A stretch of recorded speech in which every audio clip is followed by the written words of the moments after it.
Hello nerds, and welcome back to part 2 of making molds. Thank you to everybody who watched part 1. If you haven't watched part 1, you should probably go and do that now.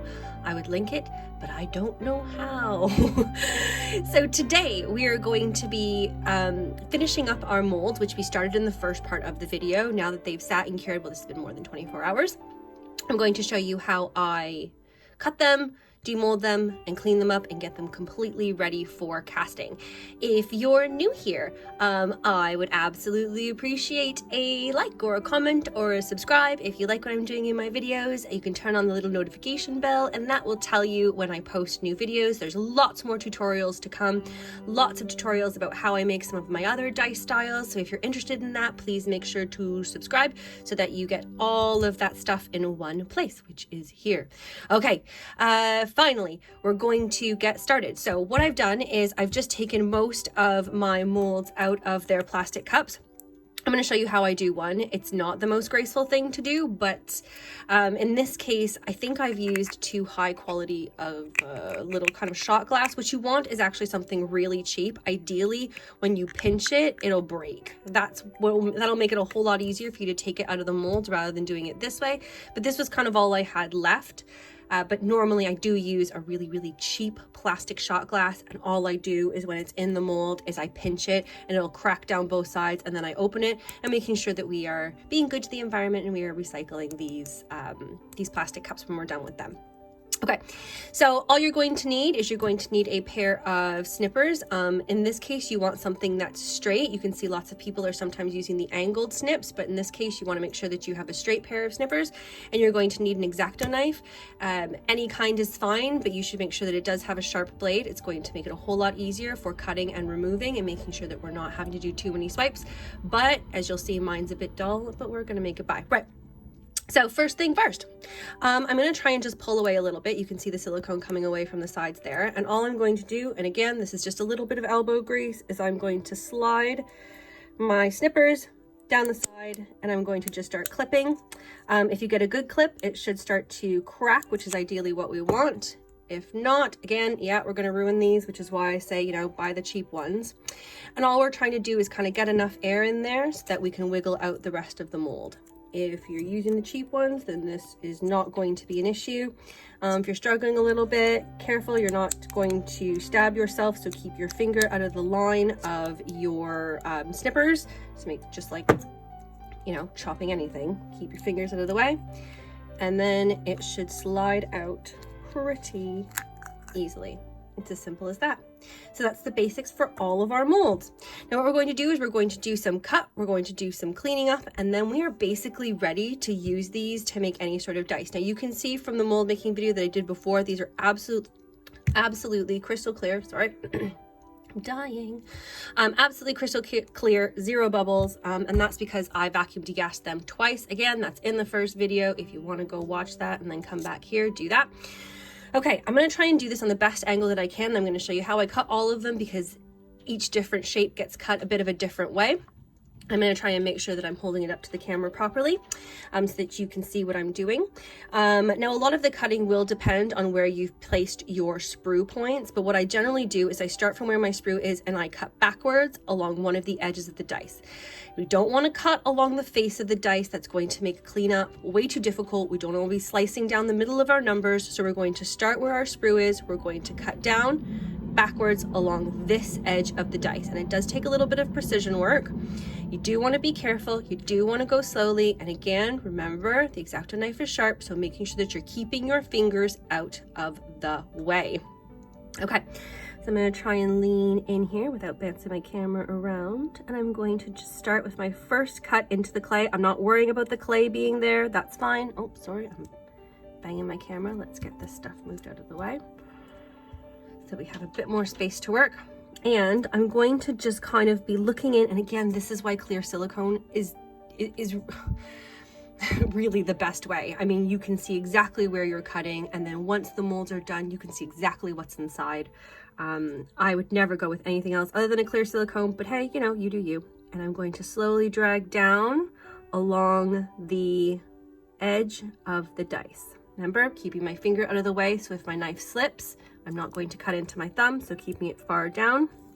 Okay, now once I've got my first cut, all it really is kind of spreading the silicone open and just making light little swipes to kind of detach any little bits that might be left. So I'm reaching down in there, reaching down to where the little tiny toothpick sprue is, see? And I've cleaned all that, and you can see some of the pieces that are still kind of attaching here. And all I'm going to do is just gently work my X-Acto knife down along that line until it is completely open, making sure that I've cut all the way down to the corner of the dice. And then it is as simple, my table is not level and everything like rolls off of it. And then all I'm going to do is, again, be nice to your molds, be kind to them. We don't want to have to make these any more than we absolutely have to. And I mean, unless you enjoy it, in which case you're weird, but okay. And then all we're going to do is bend back gently. Remember, we don't want to ruin where we've glued our toothpicks in, because we also don't want to have to keep re-gluing. And you are done. These are your master sets, so that's going to go to the side. We're going to keep those. This is air dry clay, so it's still nice and soft, and we're going to pop that into the bin. Now, the last step that I do is cleaning up my reservoir here. So what I kind of do is I kind of pinch at the little bits of silicone that are overhanging, and I just use my knife to kind of go around and trim off any bits that are overhanging, so I have a much clearer reservoir. And that is the D4 done. All right, moving on. Okay, so again, same thing. So here is my D10. I think I'd know this better by now. Again, I'm going to find where the sprue is, and I'm going to cut back along the line. So here, I'm going to look at this kind of edge here between my number 3 and my number 5. It's hard to see on the camera, but you can kind of see in there how much I've already scratched the dice. But so I'm putting my X-Acto knife in, aiming for kind of, oh, sorry. I need a better phone bungee. So in, pressing in gently, going down along that line between the 3 and the 5. And now here's where you have two options. I personally like to cut on this line diagonally, and then I like to cut down again and kind of make a zigzag cut. Remembering we don't want to cut down, continuing down, because that's where the number 8 is. So we don't want to cut over the number 8. So what I'm going to do is I'm going to pause here. I'm going to turn my knife. I'm going to cut until I reach the line that is between the 0 and the 8. And then I'm going to cut down along that line. And what that makes is kind of like a zigzag cut. And that makes sure that where there is going to be kind of flashing, though there never is much, but you can kind of see here where the kind of the flashing is. So here's where my sprue is, that teeny tiny spot on the number 1. And then, I mean, it's barely noticeable where you actually cut down, but there are like some teeny tiny spots that you might want to sand after that. But we're trying to eliminate as much cleanup as we possibly can with this style, which is why I like it so much, which is why it is the only style that I use anymore. So again, I'm going to just kind of be like opening up my silicone and just gently using my knife to separate any little bits of silicone that might still be attached inside those cuts. We don't want to do this really hard, because you're trying not to scratch the dice, because we also don't want to, you know, ruin our master set. I say that, but I mean, we've already drilled into them. But the more you scratch the dice, the foggier your dice are going to be, and then the foggier your molds are going to be. Okay, so just running my knife in along those cuts that I've already made, and then opening gently. And I'm just going to push from the back, because this is Sorta Clear 12, which is also why I like it, because it's so squishy and flexible. It's really easy. You don't have to tear your mold open to just pop it out like that.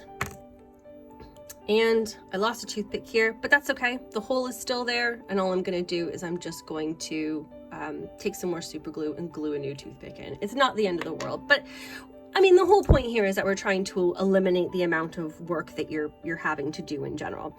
So again, I'm going to try and pinch some of the extra silicone that's at the top, and I'm just going to go around with my X-Acto knife and just clean up what is going to be my reservoir at the top. It is as easy as that. So it's a lot cleaner.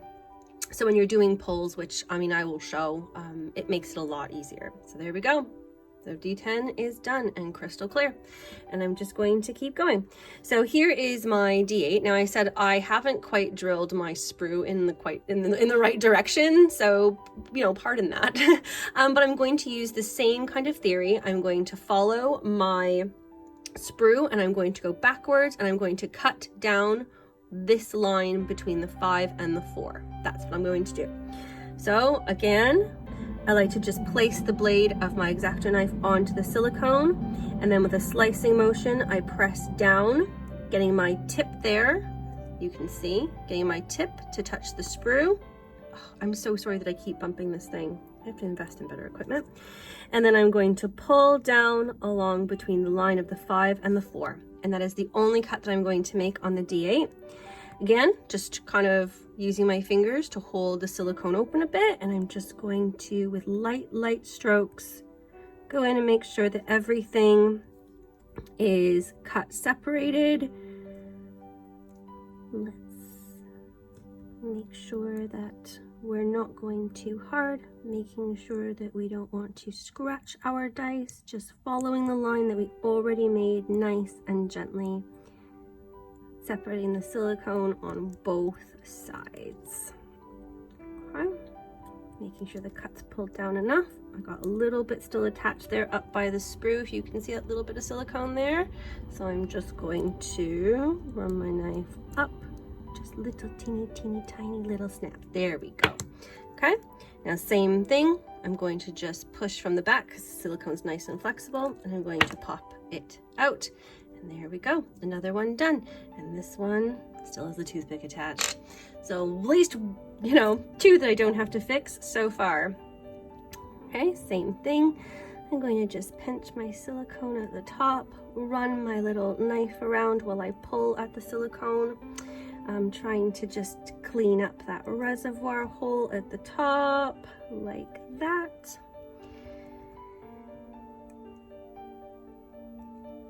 And another one is done. All right, so here is my D6, same strategy. I'm going to find my sprue and I'm going to cut backwards. The D6 is another one. I'm sorry, this is the other thing about those measuring cups, is that it does imprint the measurements onto the mold, which is a bit annoying, but I mean, in person, it's a lot easier to see through it than it is on camera. But I'm going to use the same strategy. So I'm going to start from my sprue, I'm going to cut back, and this is going to be another zigzag. So what I'm going to do is I'm going to cut back on this line between the 1 and the 2, and then I'm going to cut down on this line between the 3 and the 2, and that's going to give us another zigzag. Nice and big, plenty of space for us to open our dice. Sorry, between the 2 and the 4, and then the 4 and the 6. I'm looking at the wrong side. Okay, so same thing, pushing in with a cutting motion, pulling backwards until I can get my knife tip in there to touch the sprue, and then pulling back only till I hit the corner of where that 2 and the 4 are. Remember, we don't want to cut down any of the faces, only along the lines, okay? So I'm going to just use my knife to kind of make sure, oh, sorry if I'm not in view, to make sure that that cut is clear all the way down between the 2 and the 4, like that. Again, if your knife is sharp, this will be a whole lot easier. And then and honestly, at this point, you could either cut down from the 2 to the 6 or the 4 to the 6 along either one of these edges. It doesn't really matter. I kind of just go with whatever's easiest because I'm right-handed. I'm going to insert my X-Acto knife back into that end spot, and then I'm going to cut down between the 2 and the 6 along that edge. And again, just going to pull it open with my finger there and then just clean up any silicone that is sticking. Just like that. Nice and gentle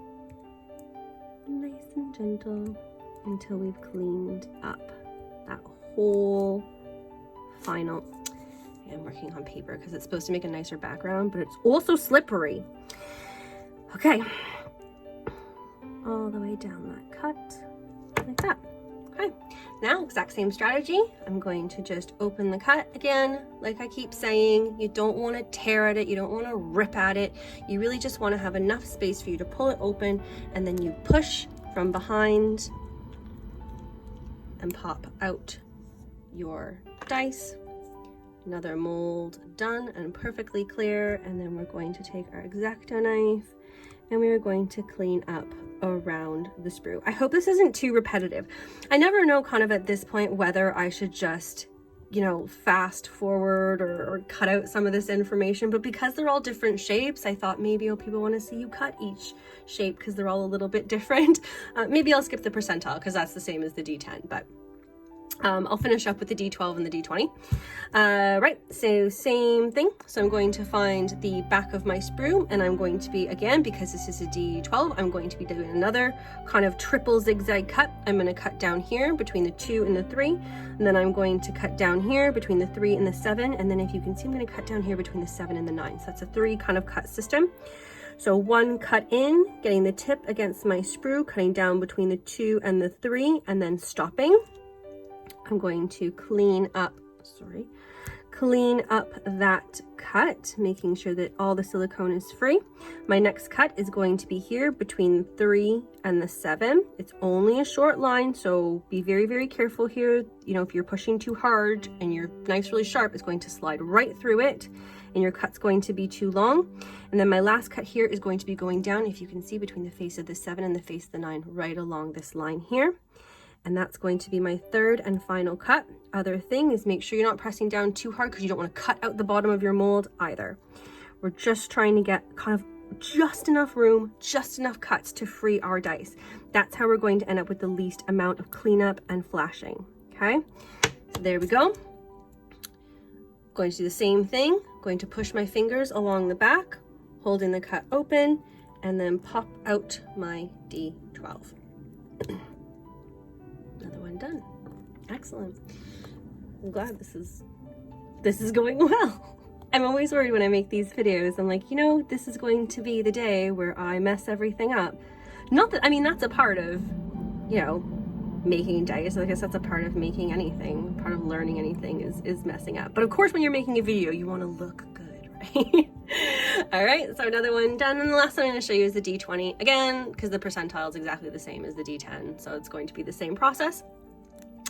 So for this, it's the exact same thing. I'm going to find the back side of my sprue, and then I'm going to do another 3 cuts. So I'm going to cut down here between the 11 and the 9, so along this edge here.